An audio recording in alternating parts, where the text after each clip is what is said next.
is Professor Fritz. I wanted to send this video to talk to you about a few things since I wasn't able to talk to you today about them in class and they seem too important to ignore.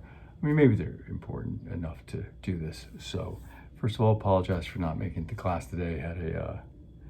Had some trouble with my health and it just got in my way and didn't make it. And it's unfortunate that I didn't get an email to you. I'll make sure that doesn't happen again. But to hit the key points for what's coming up. So as you know, the draft of the paper's due tonight, which is fine. I call it a draft, but try to make it the best draft you can so that you get useful feedback on the paper. If you know there's problems with the paper and that's what you get feedback on, what you already know, you're like, well, that doesn't help you at all. So if you know there's a problem, make it better and then see what kind of feedback you get.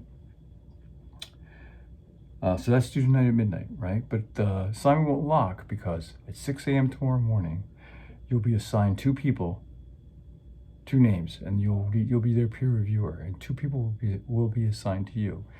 So that means you'll go into the assignment will remain open. When you see who they are, you'll go into their assignments, you'll go into their papers, you'll read them, and you'll get a series of questions you can answer about that paper. I would like you to answer. Now, you'll find how to do peer review, how to find the papers, where those questions are you answered. You'll find them all in the assignment called Essay 1 Due, and it's the assignment you're putting the paper into tonight. So if you keep scrolling down in that assignment, you'll see everything you need to know about how to do peer review and what questions you need to answer about your peers' papers. It's all right there. It's not anywhere else you'll need to look. So just scroll down and you'll see it. And so I want to point out to you that you have 3 days to get that done. It'll be due, what's that? I guess it's Sunday night at 11:59 p.m. That'll be due. So you'll have two papers to do, and two people will do your papers. It's really very important that you do these papers. And I want to stress one point about peer review. The great thing about peer review is actually what you get out of doing one. So I really want you to get really good feedback, but you may or may not get that great, maybe not be that useful to you. But if you try to give the best feedback you can, you'll get the most information, you'll get the most experience, positive experience and learning out of it possible. In other words, if you give really good feedback to others, you'll learn something from their papers. And then when you go back to your paper will get better because you'll see more, because you'll have something to compare it with, what you've seen other people do.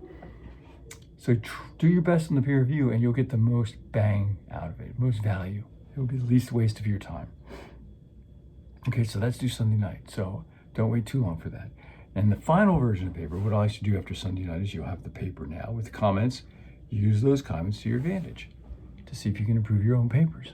And that'll be due again on Thursday, but Tuesday we'll talk about those papers in more detail. Let me check my list here. Yeah, and the other thing about peer review, again, I wish I could have more time with this, but we'll get it, is you don't have to advise people on what they should do. Like, you are not writing their paper, so don't feel like you have to tell somebody what they need to fix. Like, if you never use the word fix once, that'd be great, because you're not really sure. I mean, you can't be sure what they should fix. You can't be sure. I mean, if you know something for sure, that's great, but often I've seen students make recommendations. You should fix this, when actually the thing was nothing was wrong with it. And in fact, I've seen them tell people to do the wrong thing.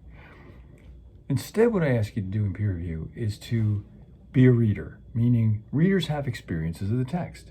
So, you're following and then you don't follow something. That's when you say to the writer, I was with you until your third paragraph. Then I got confused. I wasn't sure why that was there. Right? Just tell them what your experience is. That's how I try to do it. I'm really confused here. Like, well, you were talking about this thing, and all of a sudden you brought this other point in that doesn't make, I don't know how they're connected. You don't explain. And now the writer knows now that's the part that people are confused. And they know that that's the part to work on. But you can't tell them what to do because that may not be the right solution. All you can tell them is what you see and don't see. Like, do you see a thesis statement? If you're having a hard time figuring out which sentence is a thesis statement, and the only reason you're picking a sentence as the thesis statement is because it's the last sentence in the first paragraph, which may or may not be truly the thesis statement.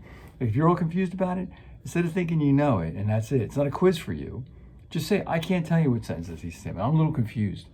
I know it's supposed to be the last sentence of the first paragraph, but that doesn't sound like a thesis statement to me, so I'm lost. There, that's a great response. You don't have to fix it. You don't have to tell them anything. You just have to do that. So think of it that way. And I think you'll have a better experience as a reader, and the writer will get more value, true value out of it rather than fake, right? Like false value. Like if you got somebody who tells you to fix all these things, they may not be right. That's false then. You don't know if you can trust that or not. But you can trust people's response. If they're confused, you probably should figure they're confused. Okay, that's peer review due Sunday. What else we got here? And that, like I said, all that stuff about how to do peer review, it's all in the assignment called Essay 1 Due, the assignment that you'll see tonight. It's in there, so look in there. There are links to videos and everything. Yeah, and that's the most important thing. So before Tuesday, you'll have to do that. You'll have, I want to give you heads up. There's a little lesson on how to proofread that's just fabulous. You'll learn to do that. There's also a little lesson on how to revise the paper. Like after you get feedback, you want to read that for Tuesday. For Tuesday, you want to do that. You also have to read, I want you to read chapters 4 and 8 of the Essay I Say. They're not very long. You should read them for Tuesday as well. And then finally, when you turn in your final paper, there's a checklist that goes along with that. You could feel free to glance at that checklist, but you're gonna use that checklist to turn your final paper in, and we'll talk about checklists when I see you on Tuesday as well. Okay, I think I've talked enough. The main thing is the peer review and getting that to be as valuable to you and to others as possible. Okay, so if you have any other questions, feel free to write, and I will be working on your work, your materials as well. And I will see you on Tuesday. Absolutely, I will see you. Even if they camp out here to make sure it happens, I'll be here. So, all right, anyway, thank you all for your work. I mean, I appreciate your efforts in doing these papers well. I ask a lot. I want you to do well, and I always appreciate when people say yes. You could just say no, I'm not doing that, but you don't. You're saying yes. You're saying I'm going to do this. I think you're saying to me, there's some value here. So thank you for putting yourself out there, and I will see you all on Tuesday. Have a nice weekend. Goodbye.